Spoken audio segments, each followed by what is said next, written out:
Hey friends, welcome to the Canyon Pathways podcast, where we invite you to live like a son and lead like a father. Canyon Pathways is a global community of men on the journey from the striving of servanthood to the freedom of sonship as we traverse the canyon that is midlife leadership. My name is Noel Boucher, and I'm the founder and part of the leadership team for this venture, and I'll be your guide throughout this podcast as we explore and discover what it means to live like a son so we can lead like a compassionate father. Great to be with you for this episode of the pod. Thanks for joining us. Can't wait to get into this conversation we're going to have with Luke Smith and Peter Glynn, two CP brothers that have been here in their own way from the beginning. And the Canyon Pathways global community would not be what it is without them. So eager to get into this. This is a conversation episode. We have two types: conversations where we're inviting brothers from around the world to share their stories, to provide more insight, more wisdom into the concepts that we're looking at, and our field note episodes where we look at one of our essays, one of our field note essays, discoveries of what we're finding out in the field as we continue on this journey through the canyon to live like sons and lead like fathers. And this field note episode that we just dropped is on discovery. That's what we're going to have Luke and Peter sit with and expound a bit more into what that means to them in this sonship journey. But a quick review of that field note episode. Go back and listen to it if you got a chance. But here's three key takeaways from that. One is that in midlife, things get buried. They get covered up. Parts of us get buried. It might be because of changes that have occurred. It might be because of just the messiness of the journey. It might be things that have been lost.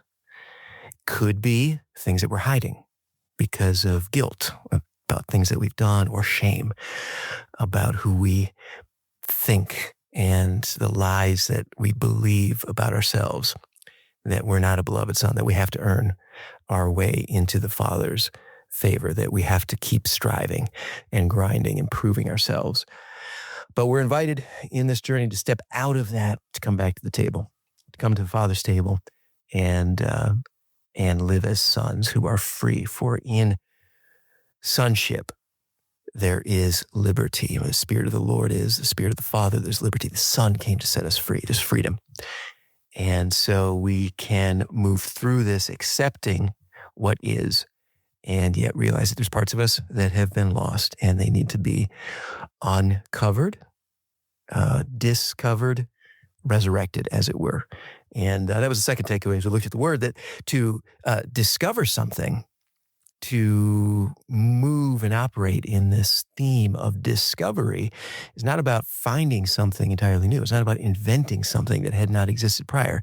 It is literally to discover something that's been buried up. And that's a very interesting thought, that a lot of things are already there. You know, when we launched Canyon, one of the things I heard the Holy Spirit say was, you already know everyone you need to know. Does that mean I'm not going to meet more people? No. Does that mean I'm not going to connect with more, and that even more people will come to this table of sonship through the Canyon Pathways community? No. But what it means is, in my mid-40s, late 40s now, I've already met people. There's relationships that are there. They've been dormant, maybe. They've been buried. They've been lost over time as responsibilities have increased. Go back. Go speak into them. Go find them. Pursue them. Resuscitate them. We're leading like the Father when we do that.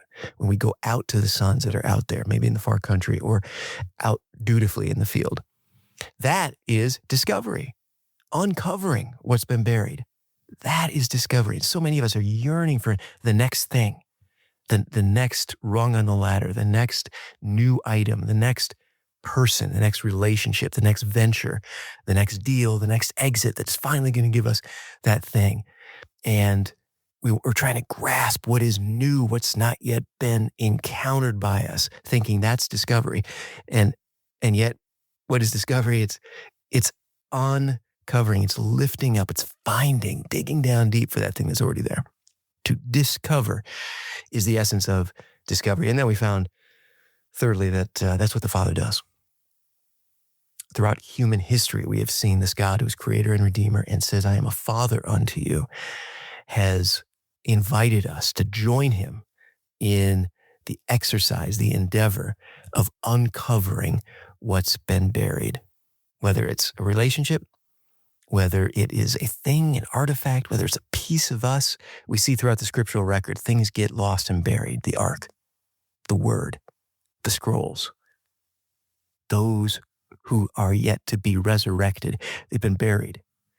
And it is his invitation to us to help discover, to uncover, to bring back to light, to participate in the salvation that is at its core one of resuscitating, bringing up, raising up, resurrecting.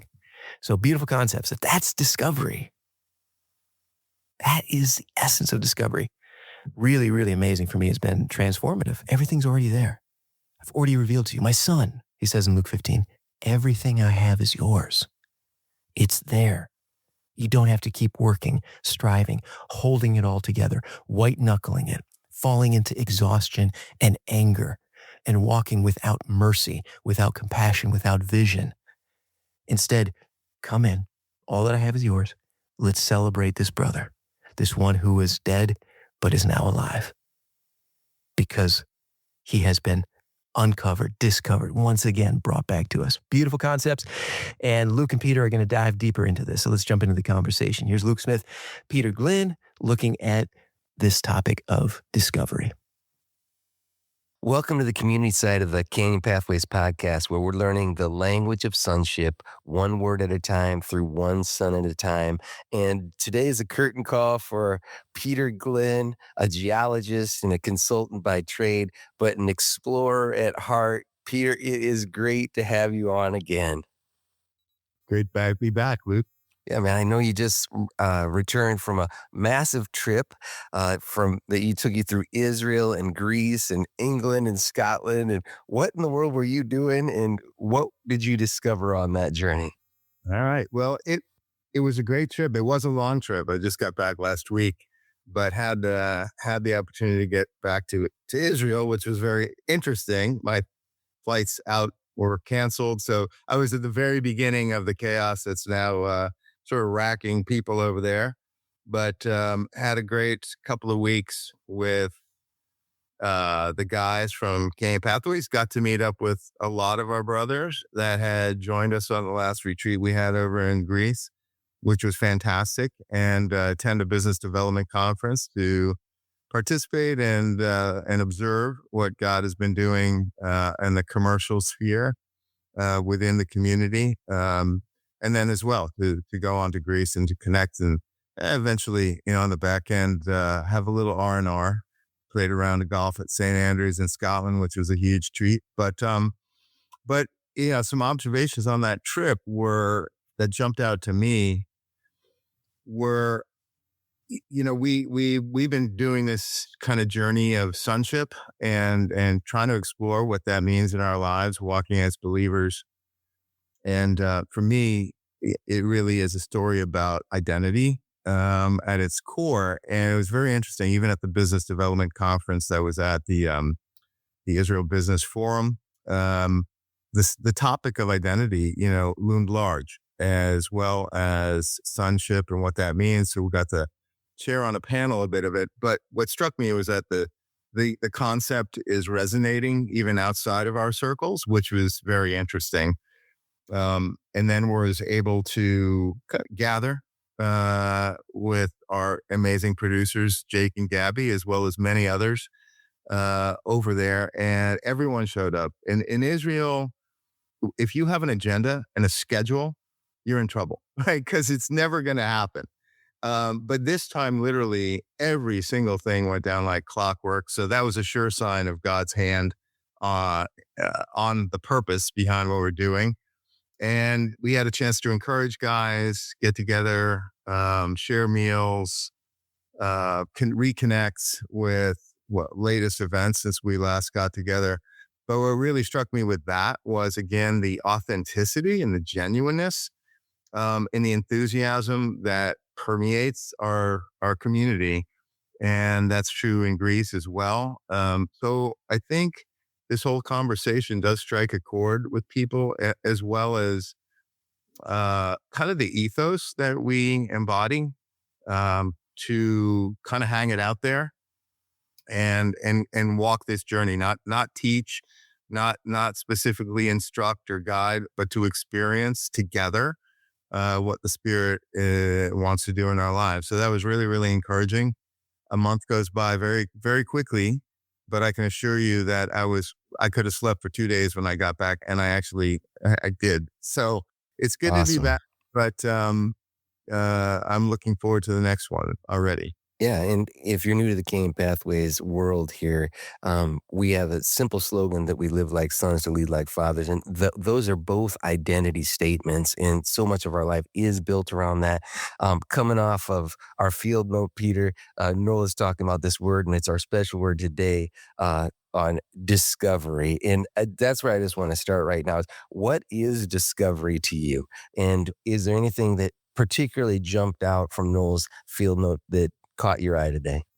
Absolutely.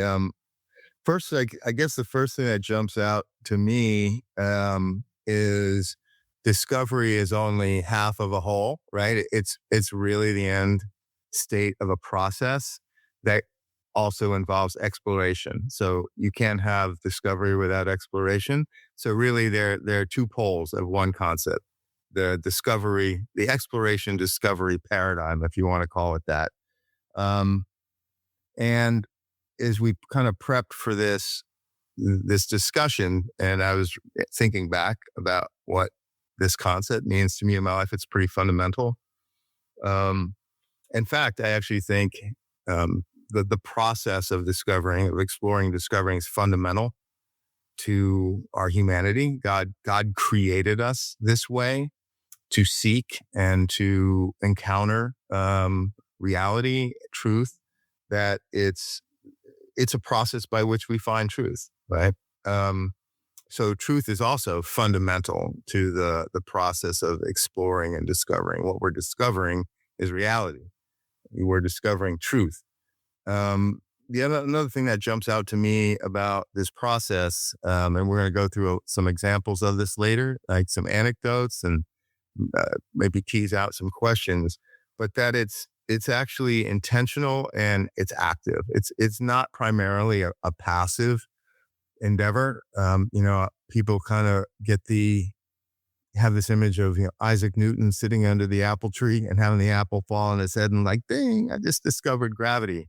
But that's kind of, I think, a misnomer a bit, because what we're not saying and observing is the tremendous amount of thought Isaac Newton put in about this whole idea before he ever sat under the apple tree. So a lot of work and intentionality is generally done before we discover anything, whether we realize it or not. Another point that I guess I would make about it is that clearly this process applies to all of reality. It applies to the world and the truths about the world, but it also applies to other people, including ourselves, as well as to God himself. So there's so many dimensions to this paradigm of exploring and then discovering something true about the world, about ourselves, about others, about God. So we have a vast ocean, Luke, before us this morning that we could plumb the depths of. But these are just some of the kind of basic ideas that I was noodling around. There's one other one too, and that is, we do live in a fallen world. So there's a potential for this project to become distorted. And it is often distorted because when there's also the need for us to be discovered. And when we can hide from that.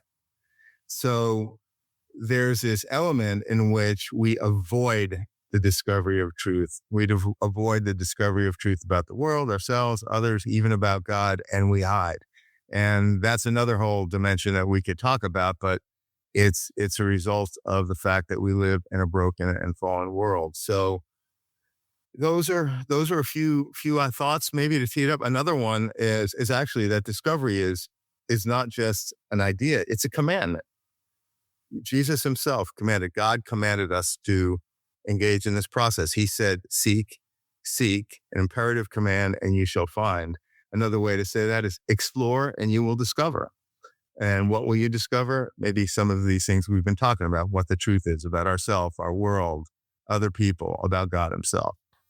That was awesome. I want to start, you said there's literally an ocean of discovery, but we're going to start with a puddle, Peter. And that was, I remember coming into your world, and I felt like you are something to be discovered. And it's been a total pleasure to get to meet you and know you. And when I went up to your place, looking around, and you got just a neat place, and it's very eclectic, and just what I noticed was this: everything looked intentional to me. And I'm like, wow, there's so many random things here. And I know this isn't just Peter just grabbing things off the shelf and throwing them on the wall or whatever, but there was a little puddle of discovery for me, and it sat right in your living room. And it was a little like, you got your coffee table there, and you had like a tray. It was like a square tray, and it was filled with all these just odds and ends of things that I'm like, I've never seen anything like this. What is this? And I'm like, what are these things doing here, Peter? And he is, well, that's my treasure table. And I'm like, your treasure table? You got to tell me, what in the world is the treasure table? And how did those things get there? I mean, what does it take for something to get onto the treasure table? It's a good question. And it's a good observation on your part, Luke, because yes, I would say that pretty much everything in my environment is intentional. Um, but what you're referring to, we kind of shared this story in some of our retreats before it came up. But essentially what Luke is describing is I have this red lacquer tray. It's a tea tray, basically square. And over the years, I put in all these little things that represent memories or things that are important to me. Crazy eclectic stuff like Chick tracts. I used to hand out on Bourbon Street a vial of crude oil that I extracted when I worked with Schlumberger, political pins, other crazy odds and ends that have an attachment for me to a memory, people, places, sometimes really painful memories. But I have it out there, and it delights me, you might say, just to have it there. But not many people notice it. And I told this story that was very profound for me when I have a friend who has two identical twin granddaughters, Henley and Hudson. And when they were about 5 years old, they're over here. I've known them since they were born, but they're really, really dear to me, and we have a great relationship. I'm their Mr. Peter, and they were over here one day poking around, as 5-year-olds will do. And they were at this tray poking around, and it's clickbait for kids, right? They are there. They want to just, what is that stuff, right? And dive right into it. And they didn't know what to make of it, right? It was clearly like, why is this all gathered together? And so they were torn between this force of like wanting to tear into it. And you know what happens when a 5-year-old tears into something? It winds up all over the room. And at the same time, this like trepidation that, should we really do this? Like, what are we getting into? And then one of them was going to actually started sticking her hand in the tray to do it. And then the other one grabbed it and said, "Oh, Hanley, those are Mr. Peter's treasures." And it was a mind-blowing thing because for me, you want to talk about discovery and exploration. That was a discovery for me, to see a 5-year-old go through this process and just watching them. They didn't know I was there, and how to see someone so young recognize the meaning and purpose and intentionality behind what would otherwise be like a kid in a candy store. So that was very instructive for me about the curiosity of a child, and how we're not only wired to explore, but we're also wired to perceive meaning, and we're to discover truth. And in that little episode, those 5-year-olds discovered something that was really profoundly true, that these things are really important to Mr. Peter. They have meaning, profound meaning that they recognized, even though it was just begging them to tear into it. So yeah, great little anecdote that makes kind of the hair on the back of my neck stand up every time I think about it. Well, and I love that those provoke memories for you, but they provoke conversation and discovery for others. And when you just talk about them being 5 years old and that already happening within them, on the first podcast you did was on expectations, and it was so good. If you guys haven't had a chance to read that, that was an early one. We're just trying to figure out how we're doing this. And you had said something though, where Noel had asked you to describe your sonship journey in one word, and you said discovery. And then you added this line. You said, it's been an exploration of my affirmation of my identity as a son of a living God. And I was like, Yeah. whoa, that was amazing. But from early on, and I just think about that, that's been kind of the story of your life. But it probably hasn't always been what it is today. And I want to take you back. Tell me about 5-year-old Peter or little Peter and saying, how long can you remember having a heart to explore? When did that start for you? What were foundational discoveries for you as a little guy? Well, I mean, not to be like cheeky, but I mean, it starts when you're born because, as I said, I think this is an innate God-given attribute of who we are as people. So I've always had it, and we all do have it, right? We couldn't even begin to navigate our world if we didn't have that. So we're not consciously aware of it when we're the younger we are. Hopefully, we become more consciously aware of it the older we get. But it is, I think, innate. And some people, and maybe we can tie this back to some of the things that came out of the field note that you asked for some comment on. But when we explore, we do discover, right? We start as children and we grow and grow and grow, and what we know and what we learn and what we discover and what we think is real. Sometimes it gets sidetracked or distracted. But what Noel touched on in his note was that it's a certain point, people tend to become satisfied and complacent. They think they know everything, or they think they know enough, or what they've discovered maybe hasn't been good, so they don't want to discover anymore. But we have the potential to shut that process down the older we get, especially as we go through some of the bumps in life. We get jaded, we get overwhelmed, overcome, and we start saying like, enough, right? Starts creeping in there, and without even knowing it, we begin to back away from that God-given process. And that what I think is actually a human need and a gift to be able to ask questions, be curious, explore, and then discover something new. So to me, that's what jumped out in the field note, is that we can back away from that process. And even though it is innate, it's also intentional. If it weren't intentional, it would be just automatic. But it clearly isn't just automatic. A part of it is we needed to grow, develop, mature, but part of it is very much intentional. And in order to sustain it, we have to become conscious of this process, and we have to intentionally practice it in our lives. I would even use the word practice it, but it starts with becoming conscious that that's a real process in our lives, and it's a valuable one. And we can practice anything that we can practice. We can start small and go big. But for me, it's always been, I've always had a high degree of curiosity as a kid, and it's continued to be as an adult, right? I'm still highly curious. I like to ask questions. I like to seek. I don't always like what I find, but I feel a strong compulsion to keep doing it.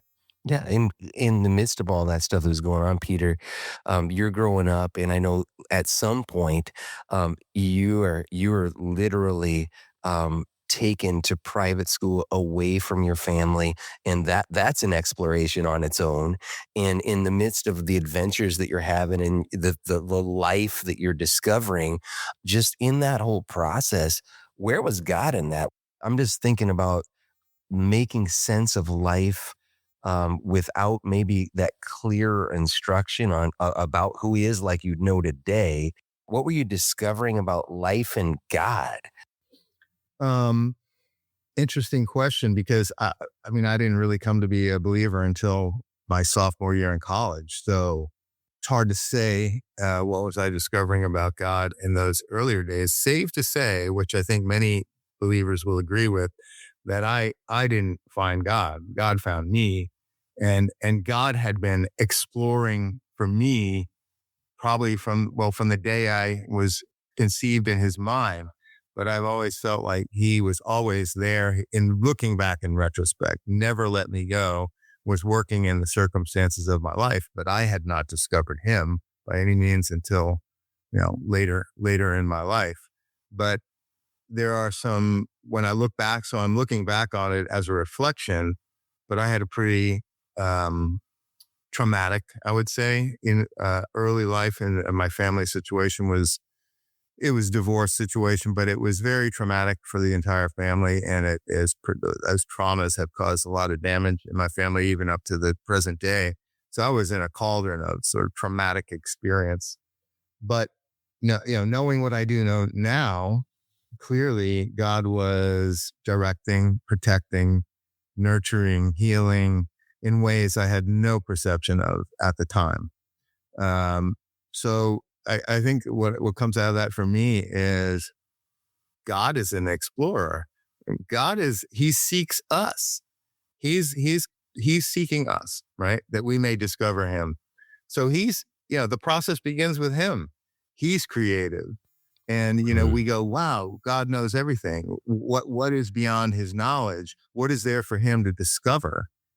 And maybe now we would go totally down the rabbit hole, because maybe that's true of atoms and neutrinos and molecules. But is it true of the human heart? When God sees something happen in our lives as human beings, is that a novel discovery for him? Is he excited about when the light bulb goes on, or we become conscious in some way? I don't know. I'm picturing BC Peter, okay, in your motivations for discovery. So you're still trying to figure out life. It didn't matter if you know Jesus or not. You're still trying to figure out life. You're trying to make sense of it. You're just trying to discover whatever it might be. My thought would be, if you were to compare BC Peter before that sophomore year, and then after Christ Peter, how did your motivations for discovery shift? What was motivating you in those years to go deeper and to figure things out, versus how you would say you're pursuing discovery today? I can answer that one straight up. Straight up comes to mind. What I discovered about the world when I was young, I didn't want any more of. Right? To me, it was pain and suffering and fear. So, my process of discovery led to me wanting to hide, not to go further, to protect myself. Right. So I protected myself in numerous ways, sex, drugs, and rock and roll, some part of that. But it was all because the more I learned about life, the less I liked it.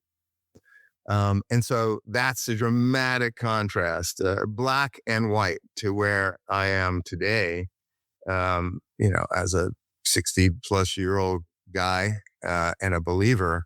Now I have a long history, a long track of experience with God being good. And so I'm more excited than ever about seeing what's next, because I'm walking that path under the direction of God's guidance, and he's walking on the path with me. We're walking together on it, and I don't feel alone in it. When I was a kid, I felt totally alone. And that's a huge difference. So black and white. Oh, I love it, man. And I can just picture the Lord. I love how you said that he's discovering us, or he's pursuing us. Actually, at Canyon, one of our things we talk about a lot is this mystery that we have a Heavenly Father. We're discovering that we have a Heavenly Father who actually pursues us, who's not hiding from us. And I picture the Heavenly Father taking you by the hand and walking you to those places of discovery with him. And What has that journey been like for you? That journey of discovering that you do have a heavenly Father that loves you and that's pursuing you. How has that been changing your life, Peter?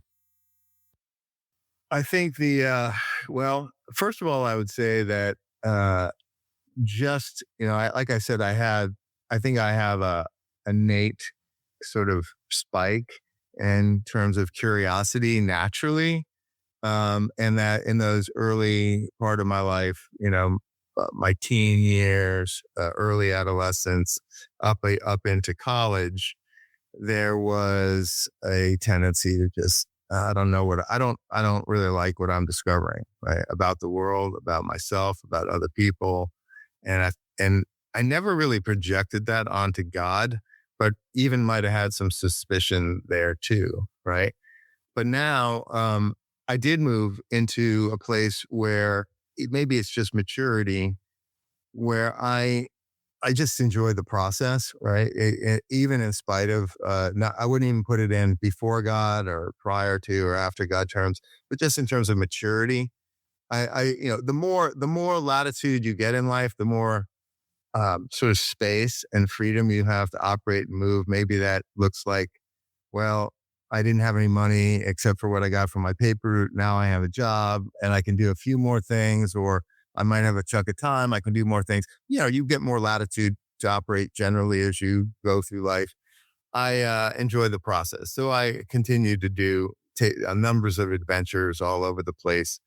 But now, to do this purposefully, intentionally, consciously, in the context of being a believer, walking with God, having a relationship with God, and having a relationship with his people, my brothers and sisters, it's better than it's ever been, because the purpose is more clear than it's ever been. And I feel more stable as an individual than I've ever been. And like I said, that's probably just maturity.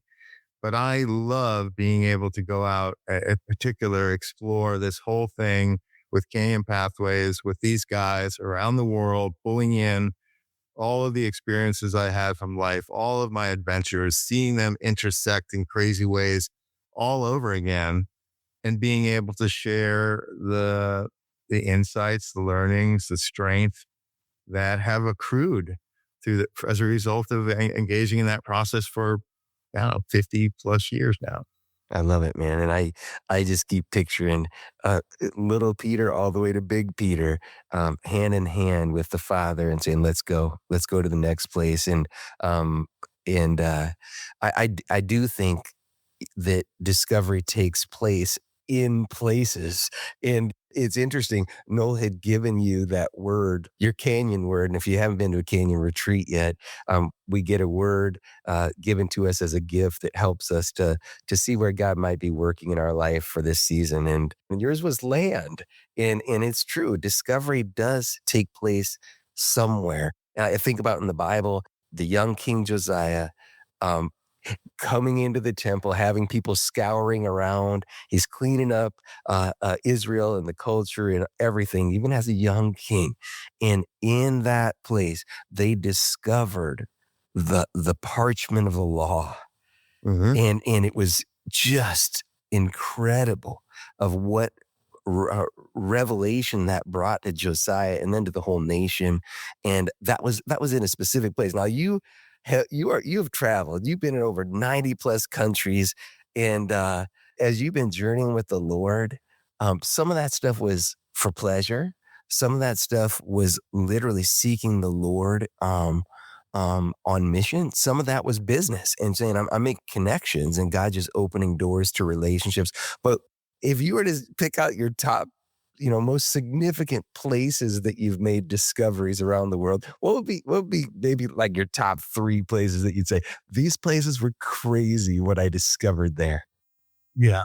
Um, and my travels have been extremely precious to me. I'm really grateful for the opportunity. I've been to so many places in my life, and they have shaped a lot of my life and my perspective.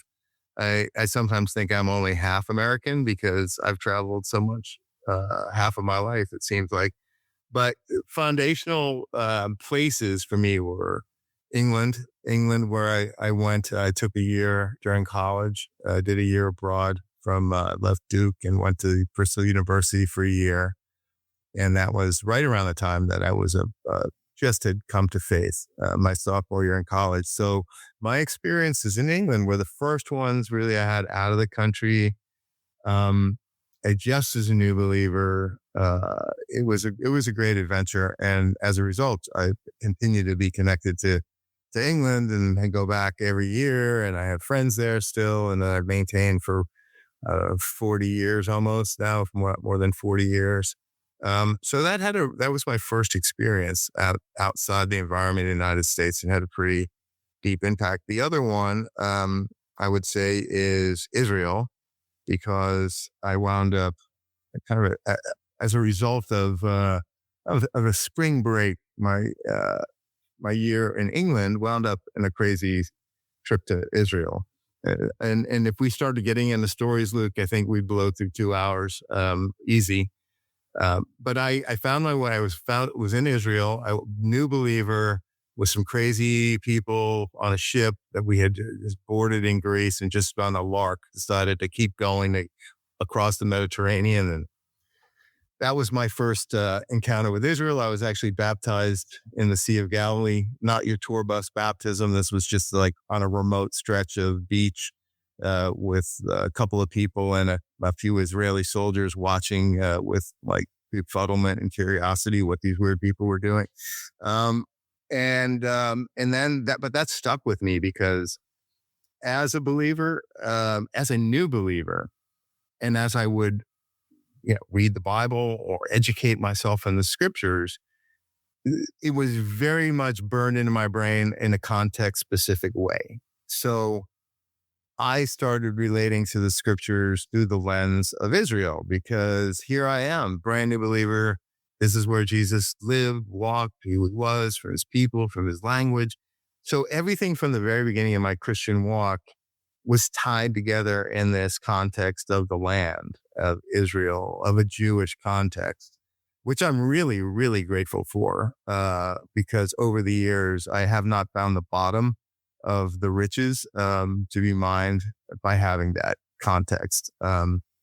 So that was profoundly impactful for me, and continues to be to this day. Clearly in my life, God put Israel was on my heart. Kind of part of my mission, part of what my purpose in life was to be involved with. And it has continued obviously to this day, and actually come back around in a tremendous way in the last few years. So Israel would be one. My trip to Pakistan was also amazing discovery, because that was a truly exotic culture for me at the time. And if you're coming from the United States and you haven't been out of the country much, or even in the context of being before we had cell phones and we're all connected and we had the internet, when you would step off a plane and you're in a new culture, it was pretty dramatic. So I had some very interesting adventures, experiences in Pakistan for several months that they've always stuck with me. And they've also been part of the journey, right? And I've told you some stories about these things, but my trip to Pakistan led to this, that led to that led to the other thing. And it's all tied together in this amazing knot of discovery. You got to give us at least one Pakistan story. Yeah. You can't just leave us out here with the big picture without giving us a little walk with you. If we could take your hand as you're taking the Father's hand and going into Pakistan, give us one, man.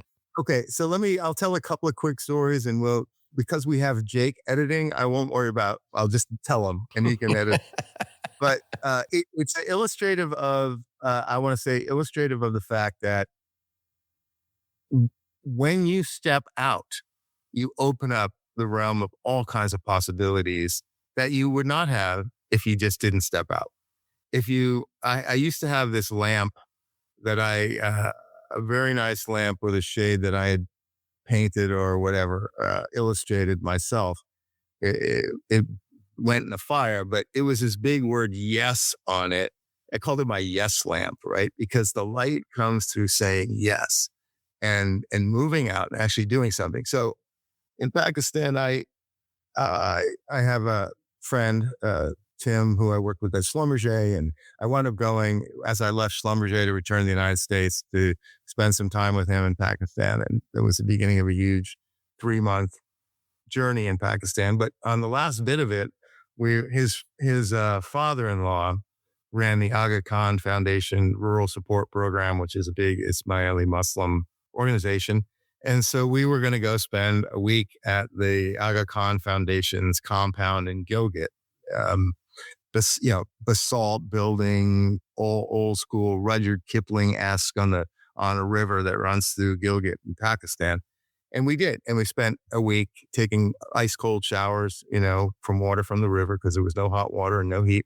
And we were going to do a hike on the last day. So we took the Jeep, we rolled 10 or 15 miles out into the Hindu Kush, where the mountains just sort of continue to project up, seems like forever, and they're huge mountains.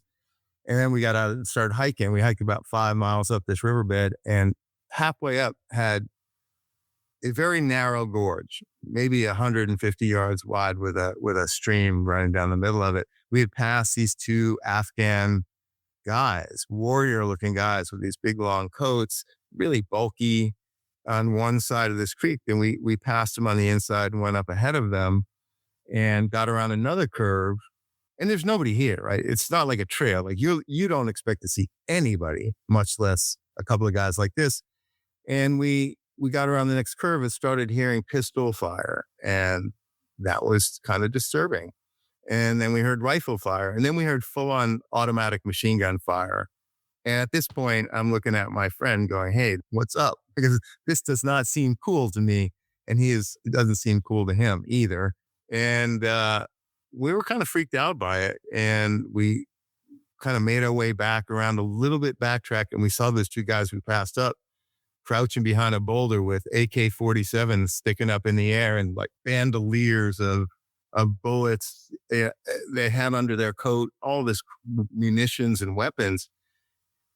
And now we're really, really nervous because we are miles from anybody. And there's these 2 guys shooting machine guns right behind us. And there's no one but us. And we cannot sneak past them because it's that narrow. And there's nothing in front of us but 20,000-foot peaks and Afghanistan on the other side. So we're looking at each other wondering, what do we do? So I said, let's just do the American thing, and popped up and just said, hey, yo, what's up, guys? And started walking over to them, and they stood up like meerkats behind this boulder, and got them within 10 feet, and they're just looking at us. And then the guy takes one of the AKs off his shoulder and grabs this big banana clip from behind his back and slams it into the AK-47. And I think, Tim, it was nice to know you, buddy, but this is it. We're goners. They got to take our passport and leave our dead bodies here in this ravine. And the guy takes 2 steps toward me and pitches the AK over to me, and he gestures, give it a go. It literally, like, what? There's nothing to shoot. It's just rocks. And he's like, yeah.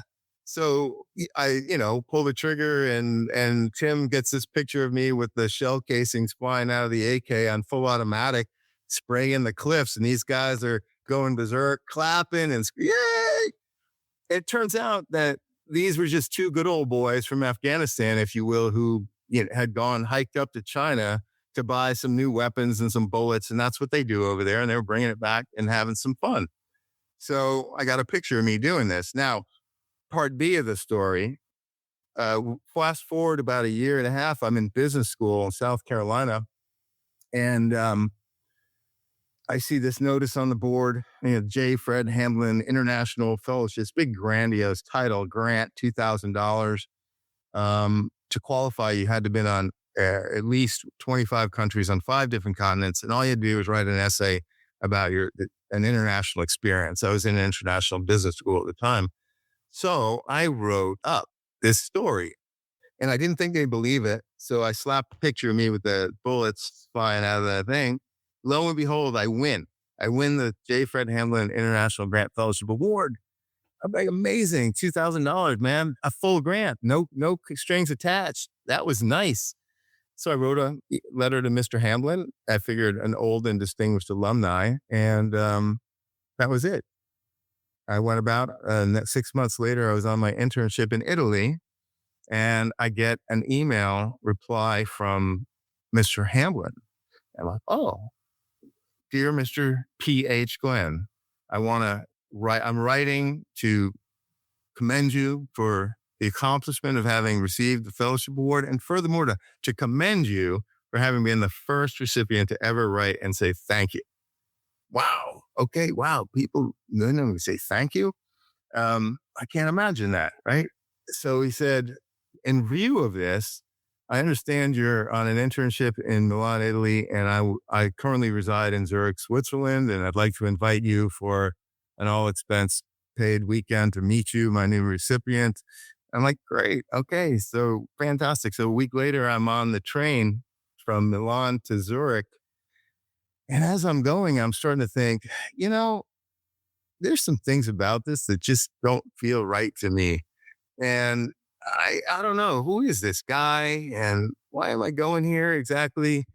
And I get to Zurich expecting, well, he lives in a nice house. He's a distinguished alumni, maybe, whatever. And the address is in I would call it, if there is such a thing, a dodgy part of Zurich. I'm like, this is not adding up. And the building was a pension, they call it. It's about 20 feet wide and about 100 feet tall, right? And there's a plexiglass window with a babushka lady at the bottom I'm like, this is really not looking right. Something is wrong here. And I'm like, hey, I'm looking for Mr. Hamblin. She goes, Mr. Hamblin, Herr Hamblin, 5th floor. I had to walk all the way up 6 flights of stairs to meet this guy. And now I'm thinking, this guy is some kinky, weird predator, right? And I'm being lured into some kind of weird psycho trap. And I was nervous. And I get to the top and knock on the door, and I hear P.H. Glynn. And the guy, Mr. Hamlin, busts open the door with a bottle of Cristal in one hand and a kilo of Russian caviar in the other hand. Welcome to Zurich, P.H. Glynn, my recipient winner. I was the only recipient winner. Fred Hamlin was a year older than me, and he had just done it as a crazy lark to feel good about himself when he graduated. I'm going to sponsor an award and put my name on it, and I win that award. Okay, long story, but this started in Afghanistan, led to Zurich, Switzerland, and in the ensuing years, me and Mr. Hamblin have sailed across the Pacific in a sailboat, had adventures in Costa Rica. He been to Russia, sponsored kids that have graduated. An entire world opened up, beginning by going on that hike in Afghanistan, saying yes to a notice on a bulletin board, taking up an invitation to Zurich, and there you go. So that's a pretty good illustration, I guess, Luke, of what exploration and discovery look like in my life, because stories like that could be repeated for hours. And I know it, Peter, and I thank you, number one. But that's the other truth, though. It's not just places, it's also people. And Fred, when I first came to your place, that was something I noticed, a treasure table, but I also noticed some different things. I noticed that you had you had specific paintings that I was like, what are those? And I asked you about them, and you told me a name.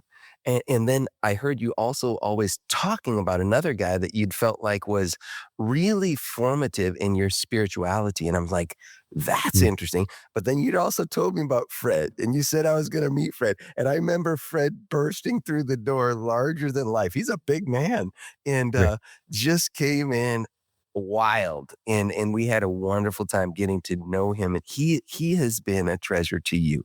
You have discovered much in Fred, not just with him, but also in him. And I want to talk about those other two guys too. The painter that I was looking at was Daniel Johnston, and I didn't know anything about him. And I'm like, Peter, obviously he's connected to this guy in some way that means something to him because you didn't have just one. You had a number that were, it was almost thematic. And the other guy that you were talking about that I was listening to, and I'm like, this is interesting, was Richard Wurmbrand. And I was familiar with Richard Wurmbrand. And I'm like, that's interesting that Peter's discovering stuff in Richard Wurmbrand. So give me a little bit about those guys. You touched on Fred. How about Daniel and on Richard, what they have meant to your life or why they were a part of your conversation and your walls? Well, for sure, Luke, I commend you on the fact that like you've been to my apartment and you actually picked up accurately on the fact that literally everything I have is intentional. And I have quite a good collection of art, but it's only from people that I know. So it is very purposeful and meaningful to me. But, Daniel Johnston, for people who don't know, he's like maybe the most famous singer-songwriter nobody's ever heard about. His music has been covered by Flaming Lips, Nirvana, Ted Waite, a whole bunch of other people. He's also an artist, a graphic artist, and he's also he's passed away now, but he was also extremely bipolar clinically and very disabled, you might say, with bipolar disorder. So I was part of a theater company, on the board of a theater company that's now called the Catastrophic Theater. And we did avant-garde stuff, but we had done an original, let's call it a rock opera based on Daniel's life called Speeding Motorcycle. So I got to meet Daniel in the course of us producing that work, and it was a great work. It was got quite a bit of recognition. Really, really fun to do because Daniel's life is kind of a crazy exploration. But anyway, got to know him a little bit. He subsequently got sicker and sicker physically and was living in Waller, Texas. And a friend of mine, Jeff, who is also an artist, but also a member of the Houston Sheriff Department, he was a good friend with Daniel and was his personal caretaker. So I would go out to Waller and with Jeff and visit with Daniel from time to time. Actually, it's where I picked up some of these works. But he was an interesting guy. I think not really well understood. I think he had a real faith, but his journey was one of being stalked by darkness and mental illness in a true clinical sense, right? And he struggled, went through a lot of pain. And I guess what resonated with me about Daniel was there was faith somewhere at his core. He had a life of just torment, right? Extreme torment and pain with his disease, but he also was impelled by a deep artistic gift, and which is pregnant with curiosity, right? I mean, art and curiosity are tied hand in hand. So he was impelled through this journey full of shadows and tragedy and darkness, and yet he was still compelled to produce art, and actually good art, good because he fully engaged with his art. He didn't process and try and hide. He's very raw with what he did. So, sorry, that's a little background on him, but I have these pieces that I got from him and his sister, and they're meaningful to me because I relate to that journey that, there is light and darkness in our journey, in the path that we tread. And sometimes we get to this place where we retreat because the journey's too dark or it's too tumultuous or it's too scary. And I've always had an inclination to not give up, to press through and engage with it, no matter how dirty and complex it may be. And I saw that in Daniel, and it was an inspiration to me to continue to pursue this quest to discover. My heart, I don't know what the feeling is when I hear you talking about this, but I know that I've retreated on different things I think the Lord would be calling me to discover because I'm scared. I'm still, I know that he's calling me forward to trust him, and and I've done it in a lot of different areas. There's other areas that I'm still reluctant. Peter, I just, we were first building a relationship and, heard you start talking about Richard Wurmbrand, I'm like, oh man, I don't know, man. I don't know if I can. This is a man that you consider your spiritual mentor. I remember you saying that. My spiritual mentor.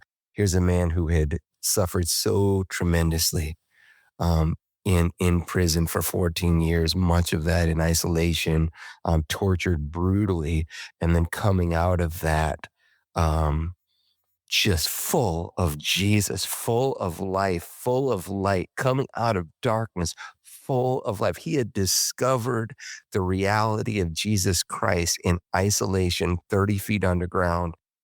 Talk to me about Richard Wurmbrand. I see that theme obviously running through your life of a lot of discovery.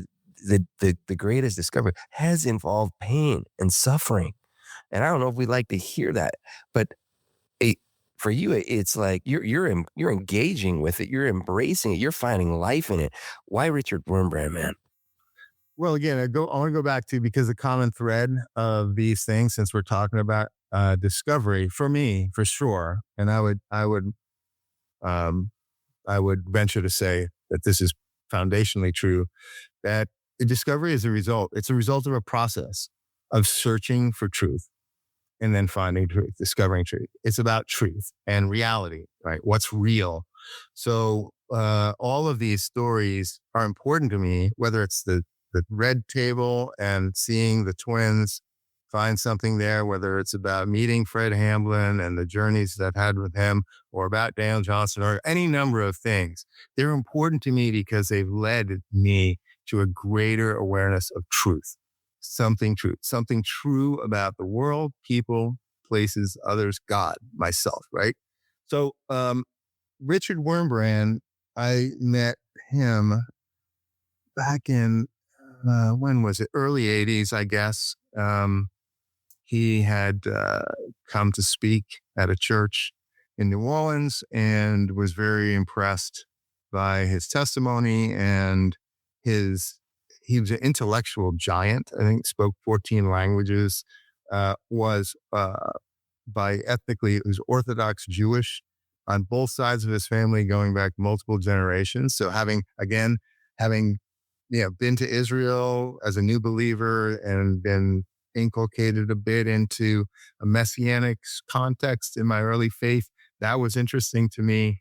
And then reading about his life of faithfulness and integrity to the gospel, to his pastorship in unbelievably trying circumstance, and to be able to articulate that in his writings deeply impacted me. So I got to see him several times, meet him. I corresponded with him a little bit as well.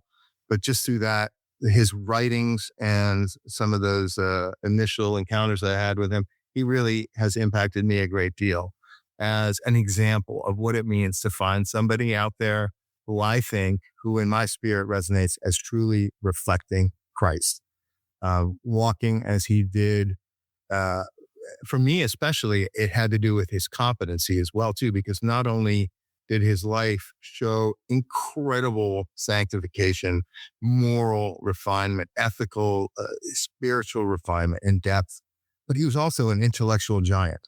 His writing is, I think, very deep and inspirational, very scriptural, but he lived it out, and he was gifted to be able to articulate that in a profound way. So I've treasured his writings because, again, all these things that I've been sort of sharing, I guess it occurs to me, is what they all have some raw element to them of not glossing over the struggling, the difficult parts of life or the unseemly parts of life.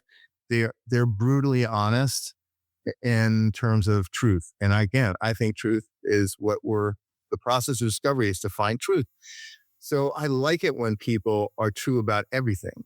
Like they don't just give you the polish when you talk to somebody about their life. They don't just show you the good stuff. they're actually real enough to share some of the difficult things, or maybe the things they're not proud of, being transparent. That to me is a mark of truth. When you look at both sides of the story, you look at the good and the bad, you look at the one argument and the other, you look at the success and the failure. I like it when I encounter people who demonstrate, who exemplify truth in its totality, right? Amazing, Peter. And quick thought, which do you think you've valued more for discovery, people or places? It's absolutely people, right? Awesome. People are far more interesting than places, but they're also more difficult than places, right? Sometimes it's, would you rather go put your feet up on a lounger overlooking the Caribbean Sea with no people, or would you rather go into a room full of people and deal with them? I know where I'm oriented. People are difficult as far as I'm concerned. I find them to be very difficult. My inclination is to go camp out under a tree looking at the Hindu Kush, or, go sail across the Pacific Ocean and looking at Caribbean reefs, and to avoid people. But I learn a lot more from people, right? I think people is where it's at. I love it. And I want to slap them a lot, but I mean, people are interesting, and God clearly finds people. Well, Peter, you're just like our ancient brothers. The Apostle Paul wrote that Abraham had to discover that it wasn't going to come through his efforts, but it was going to come. The covenant was going to flow through grace, a gift from God. And then later, Paul writes in Romans 7 that he discovered that there was stuff working in him that he could not overcome. He couldn't. And he said, I find this when I'm trying to do good, evil lurks. And he's like, I don't know how to do this. And he comes to that conclusion, but he said, but thanks be to God who's given us victory through Christ Jesus. And that was an amazing discovery that he had to go through. The Apostle Paul went through about Jesus. And I know that has been a huge part of your journey in the midst of suffering. Everybody's suffering, but it can cause disillusionment about God, confusion around purpose for life. And somehow the Lord, though, is leading you on a journey to discover him.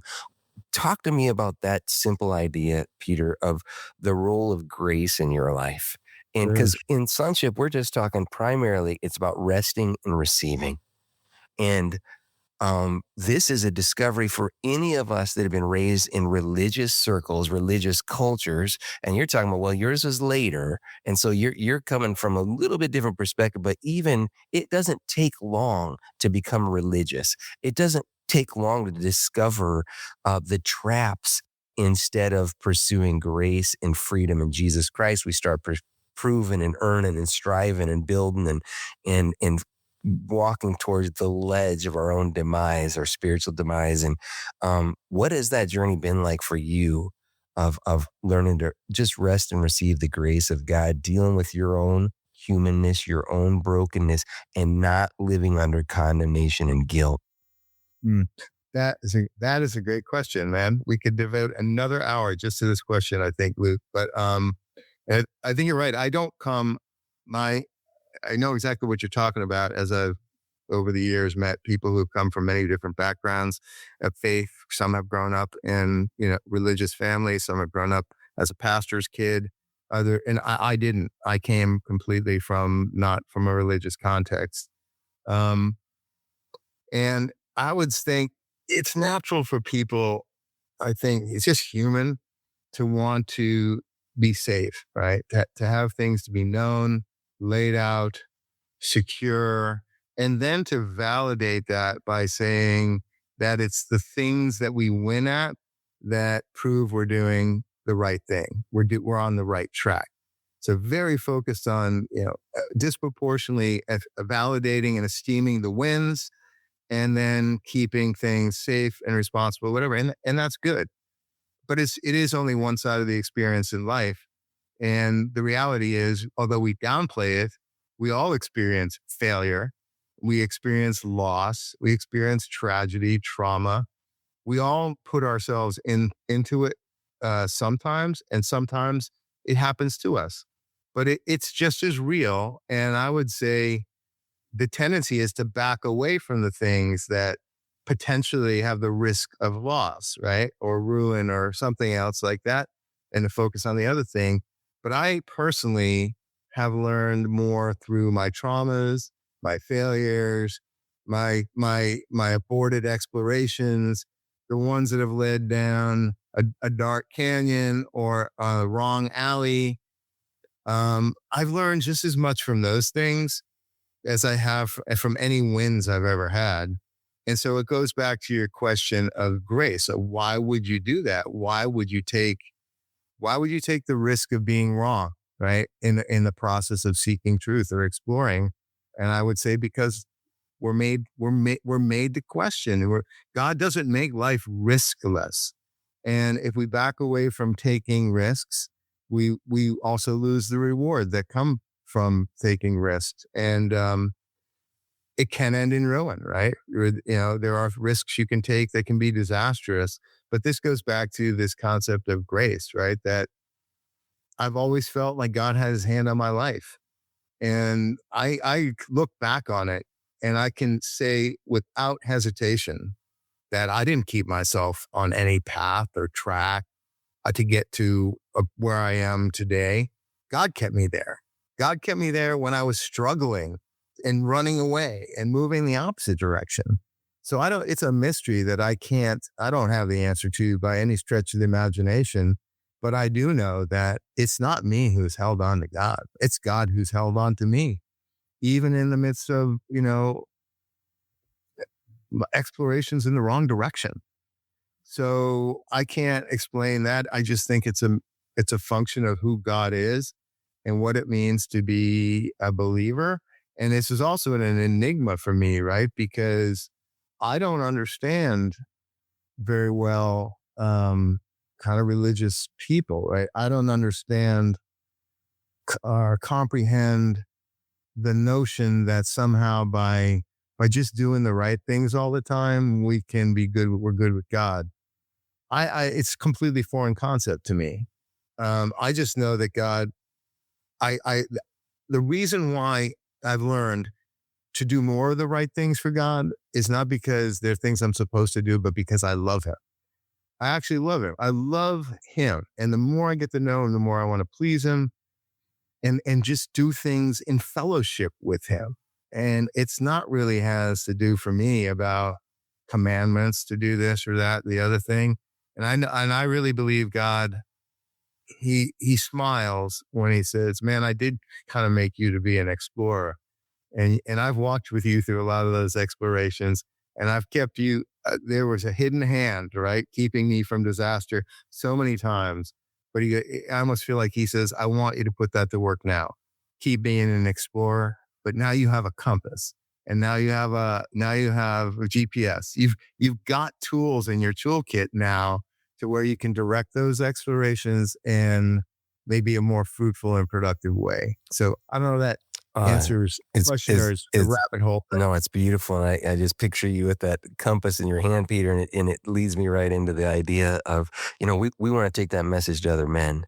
And obviously at King Pathways, we have retreats and spiritual direction. We have local gatherings. And one of the other things that we do, Peter, is we've been taking expeditions, which are like little tours around the country where we're making stops to encourage guys with the truth that there is a God that sees them, that loves them, that cares about them, that knows their need, that wants them to be able to just rest and receive as sons so they can live like fathers. And that has been super fun to get in the car with you and just start driving. You came up with this little idea of taking expeditions. And talk to me about expedition. Why did you start doing that? What's your heart for it? And, what do you see God doing through it right now? Yeah, I love what we're doing, Luke, with King Pathways and sort of calling these little things expeditions that we're going to be doing more of. It just deeply resonates with me. It's fun for me. But it started because back in COVID, when the whole world was engaged in a psychotic breakdown, it seemed like people were going crazy. Just people's behavior was getting weird and paranoid and agitated. And everyone knows, we all know what it was like to live through that. It felt like the world was just closing in on you and couldn't breathe and everything was going nuts. Well, I had enough of that. I'm in a transition point in my life where I actually had some time during COVID. So I said, I can't take this anymore. I threw my tent, my hike boots, my hike poles, and my golf clubs into the back of my Ford Edge, and I just set out. I didn't know where I was going. I didn't care where I was going. I just wanted to get away from the news cycle, the city, the insanity. And so that turned into basically a 5-week nomadic caravan of just wherever. And I had a blast doing it. And I was just by myself. Drove up to New Mexico, Colorado, would do some hiking, hang out, try and meet people. And then along the way, I got a little lonely at times. So I remember calling people up and friends, and said, hey, look, I'm going to be in Denver in 3 days. You want to meet me in Denver and drive with me on a 3-day leg between Denver and Salt Lake City, and then you can fly back from there. And a couple of people said, yeah, So I would pick one person up for one leg, drop them off at the next place, and then another person would join me for another leg. And it was fantastic because we got to have these spontaneous, adventurous kind of group fellowship a little bit with 3 or 4 guys max, or 2 or 3 of us usually on the road. Where are we going? I don't know where we're going. Where do you want to go? We go wherever we want to go. And let things just roll. And that happened naturally for a very short period of time, and then drop them off and go somewhere else. And I realized this is great. We can reproduce this. And so I've been doing this not for 5 weeks, but I've been doing my summer expedition every year for the last 4 years, since 5 years now, since COVID. And we were talking about how we could incorporate this a little bit into our community. And you've ridden with me on some of these before, Luke. And I think they're interesting, great opportunities to get together, be real, be spontaneous with a small group of guys for a short period of time. And they're really a blessing. Yeah, and we're going to be going on tour here in just a little bit this summer. We'll get the dates out, and if you find yourself somewhere on that leg and you want to hook up, or you just want to fly in and get in the car with us, what I just realized is a lot of discovery takes time, and it takes conversation, which means talking and listening. And men, we struggle a lot of times, guys, with listening. One of the greatest things that we can work on is just learning how to do that, just to thank guys when they talk, and not have to necessarily give our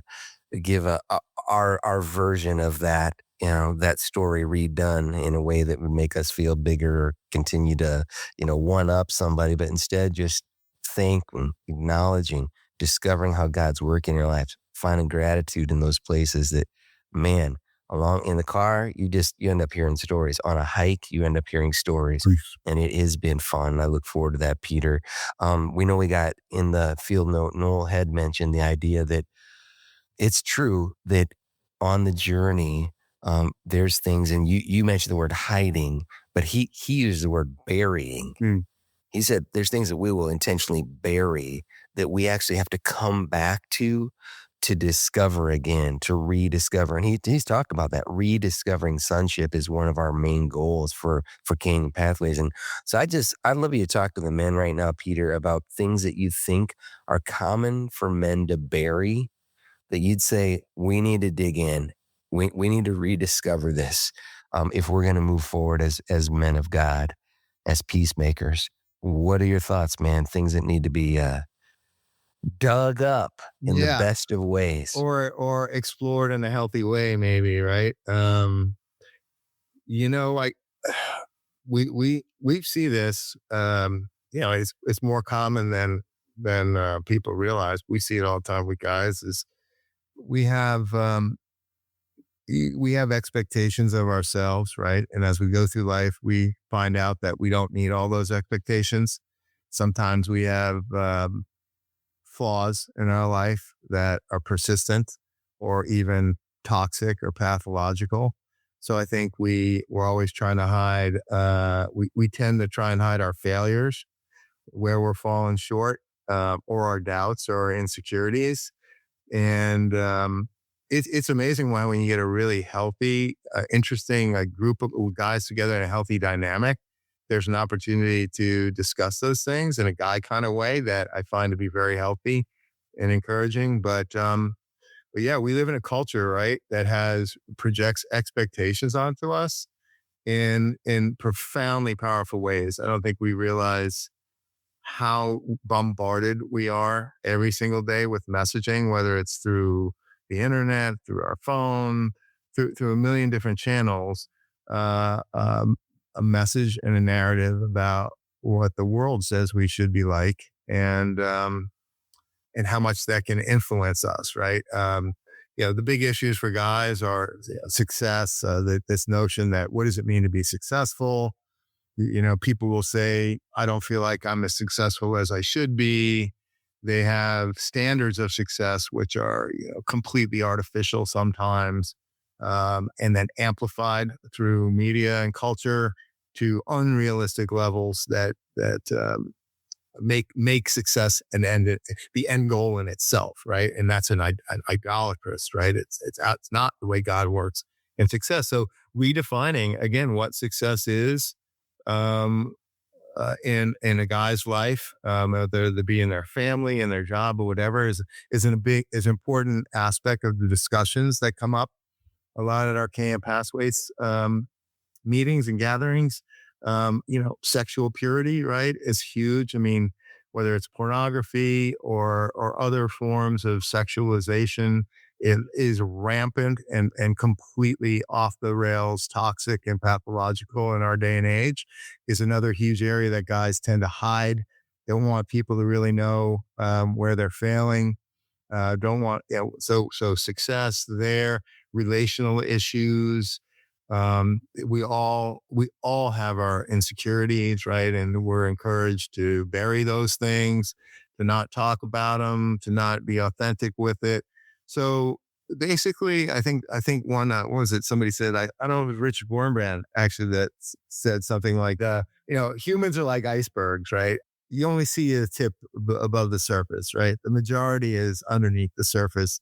That kind of we want to keep private, intimate, or we just don't want to share with other people. Maybe we're not, maybe we know we're a work in progress and we don't like the state of that, the progress. So we just want to keep it under wraps, like until we think we're ready to show it or whatever.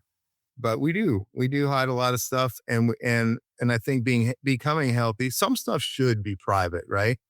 But I don't think we have engaged in a conscious balance of what we're keeping private and what we're being intimate and being open about, and we're actually hiding from. And I think when you get, one of the things that's great about our little community is when we get guys together in this forum, we're just being real. We don't have an agenda. We're not there primarily to teach people anything. We're there to model, share, work out, and to explore and discover, right? As a community, some of these issues relating to what does it mean to live like a son? What does it mean to live in a state of grace, in a way that's healthy, and that creates a forum where we can uncover, we can bring out of hiding maybe some of these things and feel comfortable just being who we are in a group. I think that, I don't know if that's an answer to the question, but it's absolutely an answer anyway. Yeah, observations, answers, but it's also directional. And just that simple idea for me, hearing you say, what does success mean? And then really letting, our insecurities and things that we're bound up in, not be the things that are our equals this, where we're finding our value in, but instead saying, no, you know what our goal is be on the discovery trail with God. That's the goal. Letting the Lord reveal things in his timing. As he brings revelation, we will find fulfillment. We will find everything we need. And I know you've been experiencing that, Peter. That's been the story of your life. And And you're unique in that you've been able to embrace the discovery journey. And I love that. And you haven't gotten fooled by some of the other worldly pursuits and things that can easily entrap us. Final thoughts here, Peter. Just, I want you to talk to the guys. And if you would speak life into them, just whatever you'd have on your heart from God to them in this moment. We've been trying to talk a little bit about exploring and discovery, the context of this conversation. And my encouragement would be to try and understand where you are and embrace it.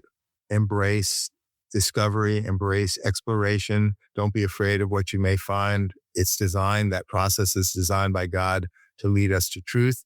And truth is good, even if it's truths that we are uncomfortable with, or we don't want to be true about ourselves or whatever. That gives us a new starting place to advance and to move forward. And it puts behind us the lies that keep us bound in the same place, not making progress. So we are, I think, explorers, a lot of us, at heart in Canyon Pathways. And I said in the beginning that some people are more naturally, I think, endowed with a curiosity to do that. Other people maybe value stability a little bit more. There's a mixture in it. But I think it's important to remember that the truth about the value of exploring and discovering is true for everyone. It's universal. It's part of who God made us to be as people, as human beings. We're meant to discover. We're meant to grow. We're meant to learn. We're meant to evolve. So wherever you are, think a little bit maybe how you can advance that a little bit more today. Be intentional about it. Rather than just letting things happen to you, maybe think about your role as an explorer, right? A God-ordained explorer, that he has territory for you to find out, things to learn, things to grow in, and that he expects us to be intentionally engaged in that process of exploration, not just letting it happen to us, but being involved in that process with him. So, whatever it may be today, the little things, try and make it an attitude, practice, ask what are the areas in your life that lend themselves to further exploration? What are the obstacles? What are the opportunities? What's the potential value of what you can discover by moving out and exploring a little bit more in your world today? See what happens. Engage other people in that conversation, right? Again, we were talking, it's not just about places, it's about ourselves, it's about people, it's about God himself. Engage the other in your process of exploration and see what you discover. And first and foremost, right, at the end of the day, discovery and exploration has its beginning and end in God. He is the great prize, right? The bottomless well of discovery that he's gifted to us in himself. So explore him today. Yourself, God, the world, others. Ask God to guide you in it and just take a little step today in that direction. And I that's love it. I love it, Peter. And let's go to that bottomless well right now. Why don't you pray for the guys, wrap up this in prayer? Would you do that? Yeah. God, thank you for another opportunity to participate in a conversation with great brother about meaningful things. And I just pray for all of our guys listening to this today, that something out of it may have touched their heart, motivated them to think about things differently, and opened up possibilities for them to take actions that will lead to discovery. And I pray that as that happens, Lord, they'd share with us, they'd get back to us, share some of their stories about how this has inspired them or what has motivated them to do in their life. We want to lift up today as we end this podcast, Lord, our brothers and sisters in Israel, Jake Blackburn, Gabby Corey, our producers, and all the other guys in the community there as they're undergoing a lot of stress with difficult situation. You have called us out of this world, but Lord, we're still forced to live in it until the time you take us home. So we're subject to all the difficulties and struggles, and the struggles there are particularly great right now. So we lift them up. Thanks for this opportunity, Lord. Bless Luke, and I look forward to continuing the conversation in Jesus' name.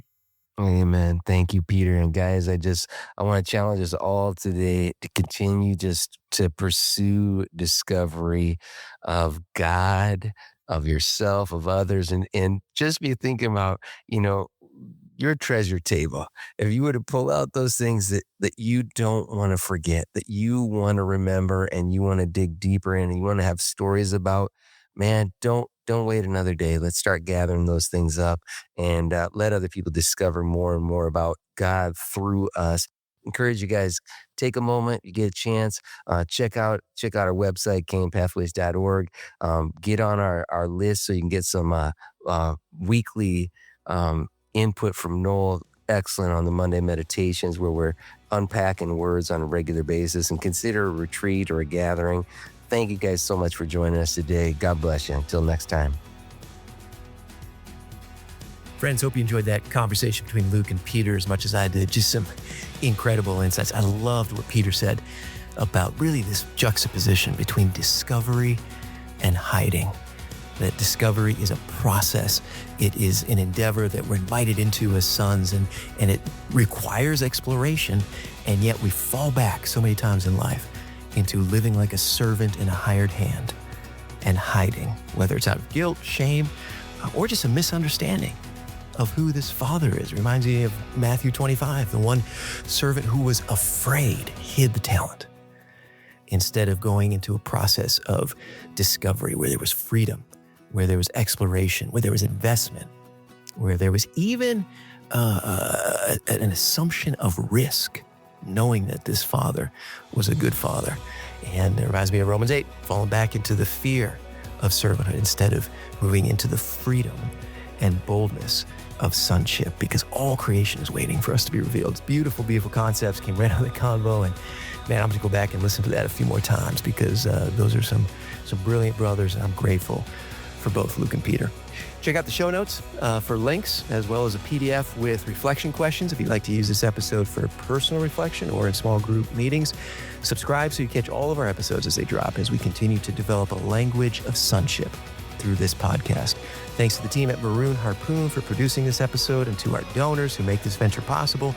And as always, thank you for being a part of this Canyon Pathways community as we together live like sons and lead like fathers.